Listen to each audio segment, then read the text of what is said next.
আজ থেকে 1400 বছর আগে হযরত মুহাম্মদ সাল্লাল্লাহু আলাইহি সাল্লাম গাজাওয়াতুল হিন্দ যুদ্ধের ভবিষ্যৎবাণী করে গেছেন, যা হবে পৃথিবীর সবচেয়ে বড় ধর্মযুদ্ধ।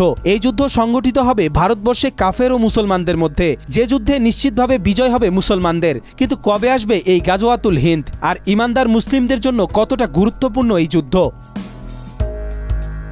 গাজওয়া শব্দের অর্থ হলো অভিযান, আর হিন্দ হলো স্থলের নাম। 1400 বছর আগে বর্তমান ভারত ও বাংলাদেশ, মায়ানমার, শ্রীলঙ্কা, আফগানিস্তান, পাকিস্তান, নেপাল ও সানবিট সব দিবে সামাল। সানবিট ম্যাজিক প্রেস ডিশওয়াশিং এর মাথা ঘোরানো সলিউশন। ভুটানকে বলা হতো হিন্দ, অর্থাৎ ভারতীয় উপমহাদেশকে বলা হতো হিন্দ বা হিন্দুস্তান। এই হিন্দুস্তানে গাজওয়াতুল যুদ্ধে মোট মুসলিমদের 1/3 শহীদ হবেন, 1 অংশ পালিয়ে যাবেন এবং শেষ অংশ জিহাদ চালিয়ে যাবেন এবং চূড়ান্ত বিজয় লাভ করবেন।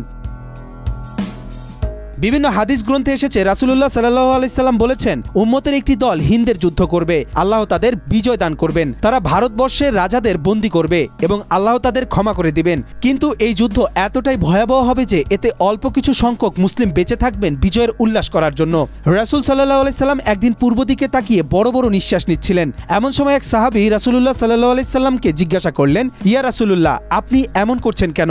রাসূল সাল্লাল্লাহু আলাইহি সাল্লাম বললেন, আমি পূর্ব দিকে বিজয়ের গন্ধ পাচ্ছি। সাহাবারা জিজ্ঞেস করলেন, ইয়া রাসূলুল্লাহ, আপনি কিসের বিজয়ের গন্ধ পাচ্ছেন? রাসূল সাল্লাল্লাহু আলাইহি সাল্লাম বললেন, পূর্ব দিকে মুসলিম ও মুশরিকদের সাথে যুদ্ধ শুরু হবে। যুদ্ধটা হবে অসম। মুসলিম সেনাবাহিনী থাকবে সংখ্যায় সীমিত, কিন্তু মুশরিক সেনাবাহিনী থাকবে সংখ্যায় অধিক। রাসূল সাল্লাল্লাহু আলাইহি সাল্লাম সাহাবীদের বলেন, মুসলিমরা 3 ভাগে বিভক্ত থাকবে। 1 ভাগ বিশাল মুশরিক বাহিনী দেখে ভয়ে পালিয়ে যাবে, তারাই হলো জাহান্নামী। আর 1 ভাগ সবাই যুদ্ধে শহীদ হবেন। শেষ ভাগ আল্লাহর উপর ভরসা করে যুদ্ধ চালিয়ে যাবেন এবং শেষ পর্যন্ত জয়লাভ করবেন।